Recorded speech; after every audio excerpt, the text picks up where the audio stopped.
Hi മക്കളെ, അപ്പോൾ എല്ലാവരും ഇമ്പ്രൂവ്മെന്റിനെ കുറിച്ച് ഇങ്ങനെ ആലോചിച്ച് തല പുകഞ്ഞു നിൽക്കുന്ന ഒരു സമയമായിരിക്കും അല്ലേ? എവിടുന്ന് തുടങ്ങണം, എങ്ങനെ തുടങ്ങണം, കുറേ മാസങ്ങൾക്ക് മുന്നേ പഠിച്ചതാണ്, എന്താണ് ഒരു ഐഡിയ എന്നുള്ളത് നിങ്ങൾക്കൊന്നും ഉണ്ടാവില്ല. കുറച്ച് ദിവസം കൂടി നമ്മുടെ മുന്നിൽ ബാക്കിയുള്ളൂ. കുറച്ച് ദിവസം എന്ന് പറയുമ്പോൾ ഒരു ലെസ് ദാൻ 15 ഡേയ്സ് മാത്രമേ നമ്മുടെ മുമ്പിൽ ബാക്കിയുള്ളൂ. ആ ഒരു കൺസേൺ ഒക്കെ ഉള്ള നിങ്ങളുടെ മുന്നിലേക്ക് ഒരു അടിപൊളി കാര്യമായിട്ടാണ് ഞാൻ വന്നിട്ടുള്ളത്. എന്താണെന്നറിയോ? എന്തൊക്കെയാണ് നമുക്ക് പഠിക്കാനുള്ളത്, എവിടുന്നൊക്കെയാണ് നമുക്ക് ഏറ്റവും കൂടുതൽ ക്വസ്റ്റ്യൻസ് ചോദിക്കാൻ സാധ്യതയുള്ളത്, ഇതൊക്കെ അറിയാൻ വേണ്ടിയിട്ട് നിങ്ങൾക്ക് എല്ലാവർക്കും താല്പര്യം ഉണ്ടാവുമല്ലോ. അപ്പോൾ അത് നമുക്ക് ഇന്ന് സെറ്റാക്കി എടുക്കണം. ഇന്നത്തോടു കൂടി ആ ഒരു കൺഫ്യൂഷൻ നിങ്ങൾക്ക് അങ്ങനെ തീരണം. പഠിക്കാതെ നാളെ പിന്നെ എന്ന് പറഞ്ഞ് മാറ്റി വെച്ചിട്ടുള്ള എല്ലാവരും ഇന്നത്തോടു കൂടി പഠിച്ചു തുടങ്ങണം. കാരണം എന്താ, സൺഡേ നമ്മുടെ എഡ്യൂപോർട്ടിൻ്റെ സ്റ്റഡി പ്ലാൻ വരാനുണ്ട്. ആ സ്റ്റഡി പ്ലാനിന് ശേഷമാണ് നമ്മൾ അങ്ങ് പൊളിച്ചെടുക്കാൻ പോകുന്നത് അല്ലേ? അപ്പോൾ അതിന് മുന്നേ തന്നെ നമുക്കൊരു ഐഡിയ ഉണ്ടാവണം ഏതൊക്കെ സബ്ജക്റ്റിൽ എന്തൊക്കെ പഠിക്കാനുണ്ട് എന്നുള്ളത്. ബിസിനസ് സ്റ്റഡീസിൻ്റെ കാര്യം ഞാൻ ഇപ്പോൾ സെറ്റാക്കി തരാം. നമ്മുടെ ബിസിനസ് സ്റ്റഡീസിൽ നമുക്ക് ഇത്രയും ചാപ്റ്റേഴ്സാണ് പ്രിപ്പയർ ചെയ്യാനുള്ളത്. ഇത് കാണുമ്പോൾ ബോധം പോകേണ്ട ആവശ്യമൊന്നുമില്ല. ഒരു 10-15 ദിവസം കഷ്ടപ്പെട്ടിരുന്ന് പഠിക്കണമെന്ന് മാത്രമേ ഉള്ളൂ. നമ്മുടെ ലൈഫിൻ്റെ കാര്യമാണ് അല്ലേ? അപ്പോൾ ഒന്നാമത്തെ ചാപ്റ്ററിൽ നമുക്ക് ഒരുപാട് ടോപ്പിക് ഇവിടെ കാണുന്നുണ്ട്. ഈ ഒരു ടോപ്പിക്കിൽ ഏറ്റവും ഇമ്പോർട്ടൻറ്റ്, നിങ്ങൾ ഇനി ചാപ്റ്റർ മൊത്തം പഠിക്കേണ്ട ആവശ്യമൊന്നുമില്ല. നിങ്ങൾ ഏറ്റവും കൂടുതൽ കോൺസെൻട്രേറ്റ് ചെയ്യേണ്ടത് ഇതിന് തന്നെയാണ്. നമ്മുടെ ക്ലാസിഫിക്കേഷൻ ഓഫ് ബിസിനസ് ആക്ടിവിറ്റീസിലായിരിക്കണം നിങ്ങളുടെ ഏറ്റവും ആദ്യത്തെ കോൺസെൻട്രേഷൻ എന്ന് പറയുന്നത്. കാരണം എന്താണെന്നറിയോ, എക്സാമ്പിൾസ് ചോദിക്കും. നമുക്ക് ഓരോ ഇന്റേണൽ, എക്സ്റ്റേണൽ, അല്ലെങ്കിൽ മാനുഫാക്ചറിങ്, കൺസ്ട്രക്ടിങ് എന്നൊക്കെ പറഞ്ഞിട്ട് കുറേ കാര്യങ്ങൾ ആ സ്ട്രക്ചർ ഓർമ്മയുണ്ടല്ലോ അല്ലേ? ആ സ്ട്രക്ചറിൽ പഠിക്കാനുണ്ട്. അതിൽ ഓരോന്നിൻ്റെ അണ്ടറിലുള്ള എക്സാമ്പിൾസ് നിങ്ങളോട് ചോദിക്കും. ഓക്സിലറീസിൻ്റെ ചോദിക്കും, മാനുഫാക്ചറിങ്ങിൻ്റെ ചോദിക്കും, അങ്ങനെ എല്ലാം ചോദിക്കും. അപ്പോൾ എക്സാമ്പിൾസ് വളരെ മസ്റ്റാണ്. എക്സാമ്പിൾസ് മാത്രം മതിയോ? പോരാ, ആ സ്ട്രക്ചർ ഉണ്ടല്ലോ അത് 8 മാർക്കിൻ്റെ ക്വസ്റ്റ്യൻ ആണ്. അതും നിങ്ങൾ നന്നായിട്ട് പഠിക്കണം. പിന്നെയുള്ള എല്ലാ ടോപ്പിക്കിനും ഈക്വൽ ഇമ്പോർട്ടൻസ് ആണ്. ഇതിൽ നിന്ന് ഏതിൽ നിന്ന് വേണമെങ്കിലും എന്താണ് ബിസിനസ് റിസ്ക്, അതിൻ്റെ ഫീച്ചേഴ്സ് എന്താണ് ബിസിനസ്, അതിൻ്റെ ഒബ്ജക്റ്റീവ്സ് എന്താണ് എന്നുള്ള ക്വസ്റ്റ്യൻ നിങ്ങൾക്ക് എക്സ്പെക്ട് ചെയ്യാം. പിന്നെ ഈ ഫാക്ടർ ഉണ്ടല്ലോ, ഇത് ചോദിക്കാനുള്ള സാധ്യത വളരെ കുറവാണ്. എന്നാലും ചോദിച്ചാൽ അത് നമ്മൾ നന്നായിട്ട് എഴുതണം. രണ്ടാമത്തെ ചാപ്റ്ററിലേക്ക് നമ്മൾ പോവുകയാണെങ്കിൽ ഇവിടെ ഒരു ഓർത്ത് വെക്കാൻ കുറച്ച് ബുദ്ധിമുട്ടുണ്ടെങ്കിലും കൂടി സിമിലർ ആയിട്ടുള്ള കാര്യങ്ങളാണ് നമ്മൾ പഠിക്കുന്നത് അല്ലേ?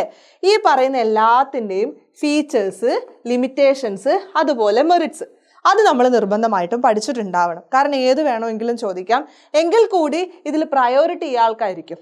ഓക്കെ, ഇനി പാർട്ട്ണർഷിപ്പിൻ്റെ കേസിലേക്ക് നമ്മൾ വരികയാണെങ്കിലോ, ടൈപ്പ് ഓഫ് പാർട്ട്നേഴ്സിന് 1 മാർക്കിൻ്റെ ചോദ്യം. ആക്റ്റീവ് പാർട്ട്ണർ ആരാ, നോർമൽ പാർട്ട്ണർ ആരാ, അല്ലെങ്കിൽ explain nominal partner, active partner, sleeping partner എന്നൊക്കെ പാർട്ട്നേഴ്സിൻ്റെത് ചോദിക്കും. ഇനി അത് കഴിഞ്ഞ് ടൈപ്പ് ഓഫ് പാർട്ട്ണർഷിപ്പ്, അതിൽ പാർട്ട്ണർഷിപ്പ് ആയിട്ട് വിൽ ഉണ്ടല്ലോ, അത് മാത്രമാണ് അത്രയും നമ്മൾ ശ്രദ്ധിക്കാനുള്ളത്. ബാക്കി നിങ്ങൾ മൈൻഡ് ചെയ്തില്ലെങ്കിലും കുഴപ്പമില്ല. ഇനി പാർട്ട്ണർഷിപ്പ് ഡീഡ്, ഇത് 2 മാർക്കിന് ചോദിക്കും. എന്താണെന്നറിയോ, what do you mean by partnership deed? അല്ലെങ്കിൽ 1 മാർക്കിന് പാർട്ട്ണർഷിപ്പ് ഡീഡിന് ഒരു എക്സ്പ്ലനേഷൻ തരും. എന്നിട്ട് ഇത് എന്താണെന്ന് ചോദിക്കും. അപ്പം നമ്മൾ പാർട്ട്ണർഷിപ്പ് ഡീഡ് എന്ന് എഴുതി കൊടുക്കേണ്ടത് വരും. ഇനി registration of a partnership firm ചോദിക്കാറില്ല. നിങ്ങൾ അതത്ര വലിയ കെയർ ചെയ്യേണ്ട. കഴിഞ്ഞിട്ടില്ല, കോപ്പറേറ്റീവ് സൊസൈറ്റീസിൽ 5 മാർക്കിന് ടൈപ്സ് ഓഫ് കോപ്പറേറ്റീവ് സൊസൈറ്റീസ് ചോദിക്കും. അതുപോലെ കോപ്പറേറ്റീവ് സൊസൈറ്റീസിൻ്റെ ഫീച്ചേഴ്സും വളരെ ഇമ്പോർട്ടൻ്റ് ആണ്.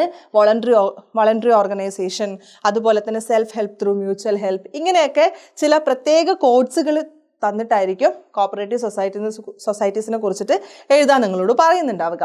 ഇനി ജോയിന്റ് സ്റ്റോക്ക് കമ്പനി ആണെങ്കിലും ചോദിക്കുന്നുണ്ടെങ്കിൽ 8 മാർക്കിനുള്ള ചോദ്യം ചോദിക്കും. എന്താണ് ജോയിന്റ് സ്റ്റോക്ക് കമ്പനി, അതിൻ്റെ ഫീച്ചേഴ്സ് എന്താണ്. ഇനി അതും അല്ലെങ്കിൽ difference between public and private company നന്നായിട്ട് പഠിച്ചിട്ടുണ്ടാവണം കേട്ടോ. പിന്നെ what are the privileges enjoyed by private company compared to public company, ഇതാണ് ഈ ചാപ്റ്ററിന് ചോദിക്കാൻ സാധ്യതയുള്ളത്. നമ്മളിനി 3rd ചാപ്റ്ററിലേക്ക് എത്തിയിട്ടുണ്ട്. എത്ര പെട്ടെന്നാണ് പഠിച്ച് 3rd ചാപ്റ്ററിൽ എത്തിയത് അല്ലേ? 3rd ചാപ്റ്ററിൽ കമ്പാരിറ്റീവ്ലി അടിപൊളിയായിട്ടുള്ള ഒരു ചാപ്റ്ററാണ്. ആകെ 3 സെക്ഷൻസേ ഉള്ളൂ. ഇതിലൊന്നും പെടാതെയുള്ള ഒരാളും കൂടിയുണ്ട്. അപ്പോൾ നിങ്ങൾ എന്ത് ചെയ്യണം, ഓരോന്നിനും ഇവിടെയും എന്താണ് ഇമ്പോർട്ടൻ്റ്, ഇവിടെയും എക്സാമ്പിൾസ് വളരെ ഇമ്പോർട്ടൻ്റ് ആണ്. ഒന്നും ചോദിച്ചില്ലെങ്കിലും എല്ലാത്തിൻ്റെയും ഒരു 3 എക്സാമ്പിൾസ് നിങ്ങൾ പഠിച്ചു പോയിക്കോ.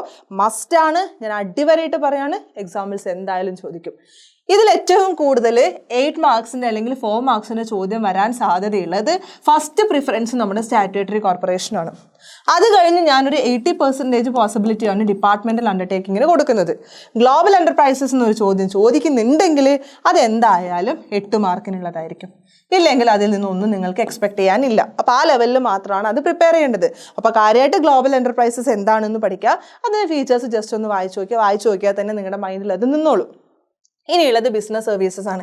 ഇത് വളരെ ട്രിക്കി ആയിട്ടുള്ള ഒരു സാധനമാണ്. ഇൻഷുറൻസിൽ നിന്ന് 100% നിങ്ങൾക്ക് പ്രതീക്ഷിക്കാവുന്ന ഒരു ക്വസ്റ്റ്യൻ ആണ് എന്ത്, നമ്മുടെ പ്രിൻസിപ്പിൾസ് ഓഫ് ഇൻഷുറൻസ്. ഇതെന്തായാലും ചോദിക്കും, ഉറപ്പായിട്ടും ചോദിക്കും, ഒരു സംശയവും. പിന്നെ നിങ്ങളോട് ചോദിക്കാൻ സാധ്യതയുള്ളത് ഗുഡ്സ് ആൻഡ് സർവീസസിന്റെ ഡിഫറൻസസ് ആണ്. അതല്ലാതെ ഈ ചാപ്റ്ററിൽ നിന്നും വലിയ ലോങ് ആൻസേഴ്സിനുള്ള ക്വസ്റ്റ്യൻസ് ഒന്നും ചോദിക്കാൻ സാധ്യതയില്ല. ഈ പോർഷൻ നിങ്ങൾ ഒഴിവാക്കുകയാണെങ്കിലും പ്രശ്നമില്ല. ഇതിലാകെ നിങ്ങൾ കോൺസെൻട്രേറ്റ് ചെയ്യേണ്ടത് നമ്മുടെ VSAT മാത്രമാണ്. ഇതൊരു 1 മാർക്കിന് ചോദിക്കാം. ബാക്കിയൊന്നും ഇതിനകത്ത് അത്ര കണ്ട് ഇമ്പോർട്ടൻസ് അല്ല. Yes, exactly. നമ്മുടെ കൊമേഴ്ഷ്യൽ ബാങ്ക്സ് ഉണ്ടല്ലോ, ടൈപ്സ് ഓഫ് ബാങ്കിൽ. ഈ കൊമേഴ്ഷ്യൽ ബാങ്കിൻ്റെ ഫങ്ഷൻസ് കമ്പാരിറ്റീവ്ലി ഇമ്പോർട്ടൻ്റ് ആണ്. അതൊരു 8 മാർക്കിനോ ഒരു 4 മാർക്കിനോ നിങ്ങൾക്ക് എക്സ്പെക്ട് ചെയ്യാം. ക്ലിയർ ആണല്ലോ.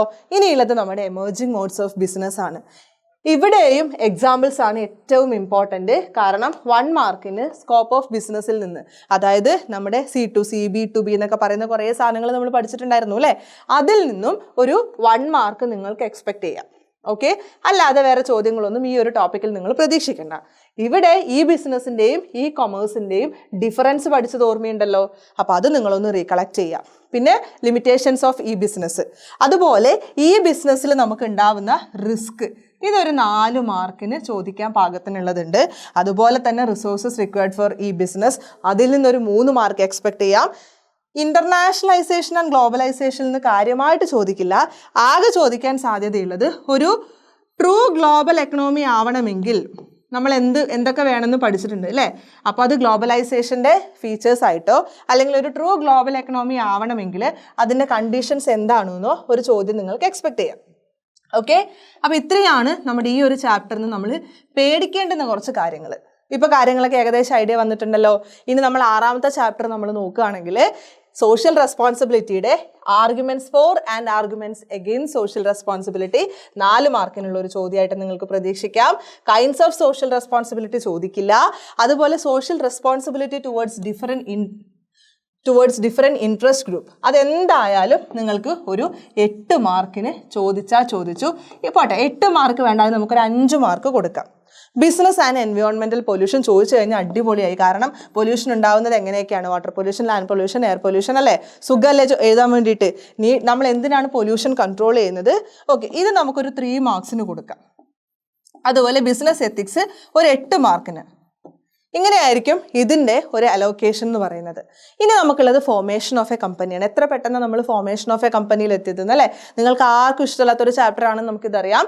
പ്രൊമോഷൻ എന്ന് പറയുന്ന സ്റ്റേജ്. ഓക്കെ, ഒരു കമ്പനി ഫോം ചെയ്യാൻ നമുക്ക് 3 സ്റ്റേജസ് ആണ് നമ്മൾ പഠിച്ചു.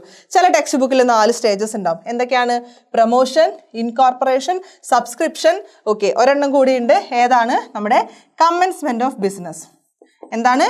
Commencement of business. അപ്പോൾ 4 സ്റ്റേജ് എഴുതുന്നുണ്ടെങ്കിൽ നിങ്ങൾക്ക് ഇങ്ങനെ എഴുതാം. 3 സ്റ്റേജ് മാത്രമാണെങ്കിലും ആൻസർ തെറ്റല്ല. അപ്പോൾ പ്രൊമോഷനിൽ നമുക്ക് പഠിക്കാനുള്ളത് ഇമ്പോർട്ടൻ്റ് എന്ന് പറയുന്നത് പ്രൊമോഷനിൽ പ്രൊമോട്ടേഴ്സിൻ്റെ ഫങ്ഷൻസ്, അതുപോലെ ഇവിടെ നെസസറി ഡോക്യുമെൻസിൻ്റെ കാര്യം നമ്മൾ പറയുന്നുണ്ട്. അതും ഇതും ഏകദേശം ഒരേ ഡോക്യുമെൻറ്റ്സ് ആണ്.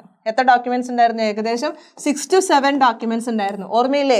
Articles of association, memorandum of association, consent of directors, പിന്നെ ഫീസ് അടച്ചതിൻ്റെ റെസിപ്റ്റ്, നെയിം അനുവദിച്ച് കിട്ടിയെന്ന് പറയുന്നതിൻ്റെ റെസിപ്റ്റ്. അതൊക്കെയാണ് നമുക്കിവിടെ ഏറ്റവും ഇമ്പോർട്ടൻ്റ് ആയിട്ട് പഠിക്കാനുള്ളത്. അതുപോലെ ഈ ചാപ്റ്റർ നിങ്ങൾക്ക് ഇത്രയും പഠിക്കാൻ മടിയെന്ന് തോന്നുന്നുണ്ടെങ്കിൽ ഞാൻ പറയുന്ന 3 കാര്യങ്ങൾ നിങ്ങൾ പഠിക്കാം. ഒന്ന്, നമ്മുടെ ആർട്ടിക്കിൾസ് ഓഫ് അസോസിയേഷനും മെമ്മറാൻഡം ഓഫ് അസോസിയേഷനും തമ്മിലുള്ള ഡിഫറൻസ്. ഏതൊക്കെയാണ്? ആർട്ടിക്കിൾസും മെമ്മറാൻഡം ഓഫ് അസോസിയേഷനും തമ്മിലുള്ള ഡിഫറൻസ് നിങ്ങൾ നിർബന്ധമായിട്ടും പഠിക്കണം. അതുകൂടാതെ ഈ മെമ്മറാൻഡം ഓഫ് അസോസിയേഷനിൽ ഡിഫറെൻറ്റ് ക്ലോസസ് ഉണ്ട്. ഓർമ്മയുണ്ടോ ക്ലോസസ് ഏതൊക്കെയായിരുന്നു എന്നുള്ളത്? നമ്മുടെ subject close, name close, capital close എന്നൊക്കെ പറയുന്നത്. ആ ക്ലോസസും നിങ്ങൾ ഡീറ്റെയിൽ ആയിട്ട് പഠിക്കുക. കാരണം അതിൽ നിന്ന് 1 വേർഡിൻ്റെ ക്വസ്റ്റ്യനും അതല്ലാതെ MOയിൽ എന്തൊക്കെ ക്ലോസസ് ഉണ്ട് എന്നുള്ളതൊരു 8 മാർക്കിൻ്റെ ക്വസ്റ്റ്യനായിട്ടും ചോദിക്കും. എന്തായാലും ചോദിക്കും. ഓക്കെ, അപ്പോൾ അതാണ് ഈ ചാപ്റ്ററിൽ നിങ്ങൾ ഒഴിവാക്കാതെ പഠിക്കേണ്ട കാര്യങ്ങൾ. ബാക്കിയെല്ലാം ഈക്വലി ഇമ്പോർട്ടൻ്റ് ആണ്. നിങ്ങളുടെ ഇതിന് പ്രയോറിറ്റി കൊടുത്തതിന് ശേഷം മാത്രം നിങ്ങൾ അതിനകത്തോട്ട് പോയാൽ മതി. ഓക്കെ, ഇനിയുള്ളത് സോഴ്സസ് ഓഫ് ബിസിനസ് ഫിനാൻസ്. ഇതിൽ നമുക്ക് പ്രത്യേകിച്ച് ഒന്നും പറയാൻ വേണ്ടിയിട്ട് സാധിക്കാത്തൊരവസ്ഥയാണ്. എന്നാലും നിങ്ങൾക്ക് ഏറ്റവും കൂടുതൽ സാധ്യതയുള്ളത് ഈ പറയുന്ന റീറ്റേൺഡ് ഏർണിങ്സ് ആണ്. എന്താണ് റീറ്റേൺഡ് ഏർണിങ്സ്? അതിൻ്റെ മെറിറ്റ്സ് ആൻഡ് ലിമിറ്റേഷൻസ്. അല്ലെങ്കിൽ നിങ്ങളോട് ചോദിക്കും നമ്മുടെ പ്ലോയിങ് ബാക്ക് ഓഫ് പ്രോഫിറ്റ് എന്ന് റീറ്റേൺഡ് ഏർണിങ്സിനെ വിളിക്കാറുണ്ട് അല്ലേ. ഓക്കെ, അപ്പോൾ ആ ഒരു നെയിമിലായിരിക്കും മേ ബി നിങ്ങളോട് ചോദിക്കുന്നുണ്ടാവുക. ബാക്കിയെല്ലാം ഈക്വലി ഇമ്പോർട്ടൻ്റ് ആണ്. എല്ലാത്തിൻ്റെയും ഫീച്ചേഴ്സും മെറിറ്റ്സും ഒക്കെ പഠിക്കണം. പ്രത്യേകിച്ച് ഡിബഞ്ചേഴ്സിൻ്റെയും നമ്മുടെ പ്രിഫറൻസ് ഷെയർ ക്യാപിറ്റലിൻ്റെയും ടൈപ്സ് നമ്മൾ പഠിക്കുന്നുണ്ട്. അതും കൂടി നിങ്ങൾ ജസ്റ്റ് ഒന്ന് നോക്കി വെക്കുക. കാരണം ഒരു 3 മാർക്ക് വരെ ആ ഒരു ടോപ്പിക്കിൽ നിന്നും ചോദിക്കാം. ഇതൊന്നും കൂടാതെ ഫാക്ടേഴ്സ് എഫക്റ്റിംഗ് എന്തുണ്ട്, സോഴ്സ് ഓഫ് ഫണ്ട് ഉണ്ട്. ഇത് ഇമ്പോർട്ടൻ്റ് ആണ്. പിന്നെ ഇതിൽ ഈ FCCB എക്സ്പാൻഡ് ചെയ്യാൻ, എക്സ്പാൻഷൻ ഓഫ് FCCB നിങ്ങളോട് ചോദിക്കാൻ സാധ്യതയുണ്ട്. അല്ലാതെ വേറെ ക്വസ്റ്റ്യൻസ് ഒന്നും ഈ ഒരു ചാപ്റ്ററിൽ നിങ്ങൾക്ക് ഉണ്ടാവില്ല. ഇനിയുള്ളത് നമ്മുടെ സ്മോൾ ബിസിനസ്സിനെ കുറിച്ചിട്ടാണ്. ഈ സ്മോൾ ബിസിനസ്സിൽ എപ്പോഴും ചോദിക്കാൻ സാധ്യതയുള്ളത് നമ്മുടെ കോട്ടേജ് ഇൻഡസ്ട്രീസിൻ്റെ ഫീച്ചേഴ്സാണ്. എന്താണ്? നമ്മുടെ കോട്ടേജ് ഇൻഡസ്ട്രീസിൻ്റെ ഫീച്ചേഴ്സ് ചോദിക്കാനുള്ള ഒരു സാധ്യതയുണ്ട്. പിന്നെ ഈ ക്ലാസിഫിക്കേഷനൊക്കെ ഓക്കെ ഗുഡ്, പഠിക്കണം, പക്ഷെ അത്ര കണ്ട് അങ്ങോട്ട് ഇമ്പോർട്ടൻ്റ് അല്ല. അത് കഴിഞ്ഞാൽ ഇതിൽ ഈക്വലി ഇമ്പോർട്ടൻ്റ് ആയിട്ടുള്ള 2 ടോപ്പിക്കാണ് ഇന്ത്യയിൽ സ്മോൾ ബിസിനസ് ഫേസ് ചെയ്യുന്ന പ്രശ്നങ്ങളും അതുപോലെ റൂറൽ ഇന്ത്യയിൽ സ്മോൾ ബിസിനസ് ഫേസ് ചെയ്യുന്ന പ്രശ്നങ്ങളും. അതെന്തായാലും നിങ്ങൾക്ക് എക്സ്പെക്റ്റ് ചെയ്യാം. പിന്നെ ഈ പറയുന്ന ആളുണ്ടല്ലോ, സ്മോൾ ബിസിനസ്സിന് ഗവൺമെൻറ് കൊടുക്കുന്ന ഫെസിലിറ്റീസ് എന്തൊക്കെയാണ്, അതൊരു 8 മാർക്കിനുള്ള ക്വസ്റ്റ്യൻ ചോദിക്കാൻ പാകത്തിനുള്ള ടോപ്പിക് നമുക്കുണ്ട്. ക്ലിയർ ആണല്ലോ? ഇനി വരുന്നത് നമ്മുടെ ഇൻറ്റേർണൽ ട്രേഡ് ആണ്. ഇതിൽ നിന്ന് എന്ത് വേണേലും എക്സ്പെക്ട് ചെയ്യാം. എന്താണ് ഇന്റേണൽ ട്രേഡ്, എന്താണ് എക്സ്റ്റേണൽ ട്രേഡ്, 2 മാർക്കിനുള്ള ഒരു ക്വസ്റ്റ്യൻ ആയില്ലേ. അതുപോലെ ഹോൾസെയിൽ ട്രേഡേഴ്സും റീറ്റെയിൽ ട്രേഡേഴ്സും ആരൊക്കെയാണ്? റീറ്റെയിൽ ട്രേഡേഴ്സ് ഹോൾസെയിൽ ട്രേഡേഴ്സിന് എങ്ങനെയാണ് ഹെൽപ്പ് ചെയ്യുന്നത്? അതായത് services provided to various interest group പറയുന്നില്ലേ, അത് ഹോൾസെയിലേഴ്സ് പ്രൊവൈഡ് ചെയ്യുന്നതുണ്ട്, അതുപോലെ തന്നെ നമ്മുടെ റീറ്റെയിലേഴ്സ് പ്രൊവൈഡ് ചെയ്യുന്നതുണ്ട്. അപ്പോൾ അതിലേത് വേണമെങ്കിലും ചോദിക്കാം. ടൈപ്സ് ഓഫ് റീറ്റെയിലിംഗ് ട്രേഡ്, അതിൽ hawkers and peddlers, itinerant traders, departmental stores, chain stores, ഇതൊക്കെ നമ്മൾ പഠിച്ചിട്ടില്ലേ. ഇതിലേത് വേണമെങ്കിലും നിങ്ങളോട് ചോദിക്കാം. ഏതിൻ്റെയും ഫീച്ചേഴ്സ്, ലിമിറ്റേഷൻസ്, ഇമ്പോർട്ടൻസ്, ഇതിൽ നിന്ന് ഏത് ക്വസ്റ്റ്യൻ വേണമെങ്കിലും 1 മാർക്കിനും 8 മാർക്കിനും നിങ്ങൾക്ക് എക്സ്പെക്റ്റ് ചെയ്യാവുന്നതേ ഉള്ളൂ. ഈ GSTനെ കുറിച്ച് ചോദിക്കില്ല. നിങ്ങൾ പഠിച്ചിട്ടില്ലെങ്കിലും കുഴപ്പമില്ല. ഓക്കെ ആണല്ലോ? ഫൈനലി നമ്മുടെ ഇൻ്റർനാഷണൽ ബിസിനസ് കുറച്ച് ഡേഞ്ചർ ആയിട്ടുള്ള ഒരാളാണ് അല്ലേ. എന്തായാലും ഇതിൽ ഈ ക്വസ്റ്റ്യൻ ഇങ്ങനെ തന്നെ ഒരു 5 മാർക്കിന് ചോദിക്കും. What are the modes of entry into international business എന്ന് പറഞ്ഞു കഴിഞ്ഞാൽ ഈ 5 സാധനങ്ങൾ ഡീറ്റെയിൽ ആയിട്ട് നിങ്ങൾ എഴുതേണ്ടി വരും.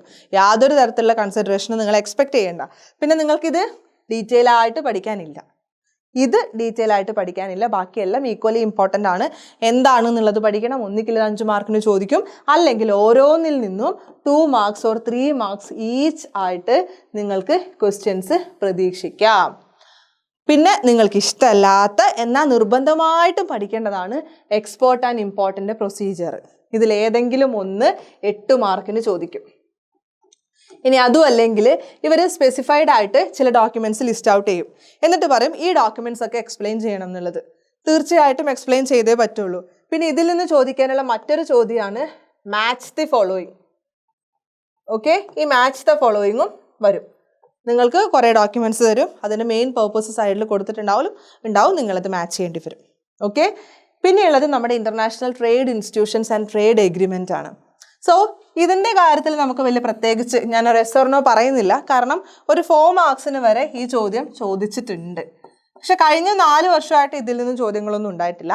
എന്നാലും നിങ്ങൾക്കത് എക്സ്പെക്റ്റ് ചെയ്യാവുന്നതേ ഉള്ളൂ. പിന്നെ മാച്ച് ദ ഫോളോയിങ് പല സെക്ഷൻസിലായിട്ട് ചോദിക്കും. അപ്പം ഞാൻ ആദ്യം പറഞ്ഞതുപോലെ 1ാമത്തെ ചാപ്റ്ററിൽ നിന്ന് നമ്മുടെ എക്സാമ്പിൾസ് പറഞ്ഞിട്ടുണ്ടായിരുന്നു. ഇപ്പോൾ primary industries, secondary industries, tertiary industries അതിൻ്റെ എക്സാമ്പിൾസ് തന്നിട്ട് ഏത് ഇൻഡസ്ട്രി ആണെന്ന് ചോദിക്കും.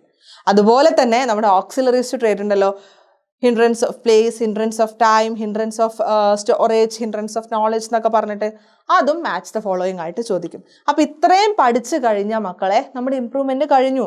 ഇനി നമ്മുടെ മുന്നിൽ ആകെയുള്ളത് ഒരു 12-15 ദിവസമാണ്. ആ ദിവസത്തിനുള്ളിൽ നമ്മുടെ 1 or 2 ടൈംസ് റിവിഷൻ കഴിഞ്ഞിട്ടുണ്ടാവണം. ഈ വീഡിയോ നോക്കുക, എന്നിട്ട് ടെക്സ്റ്റ് ബുക്കിലോ നോട്ട്ബുക്കിലോ ഒക്കെ മാർക്ക് ചെയ്ത് വെക്കുക എന്തൊക്കെയാണ് ആദ്യം പഠിക്കേണ്ടത് എന്നുള്ളത്. ചാപ്റ്റർ വൈസ് പഠിക്കാൻ നിൽക്കണ്ട, പ്രയോറിറ്റി സെറ്റ് ചെയ്യുക, പ്രയോറിറ്റി ലിസ്റ്റ് സെറ്റ് ചെയ്യുക, എന്നിട്ട് ഓരോ ടോപ്പിക്കായിട്ട് പഠിച്ചു തുടങ്ങുക.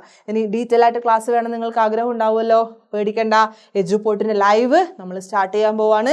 ഞായറാഴ്ച നമ്മുടെ അജാസ്ക്ക് അതിൻ്റെ ഒരു സ്റ്റഡി പ്ലാൻ പറയുന്നുണ്ട്.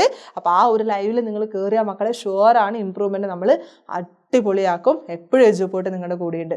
സെറ്റാണല്ലോ, നന്നായിട്ട് പഠിക്കുക. നമുക്ക് സൺഡേ കാണാം.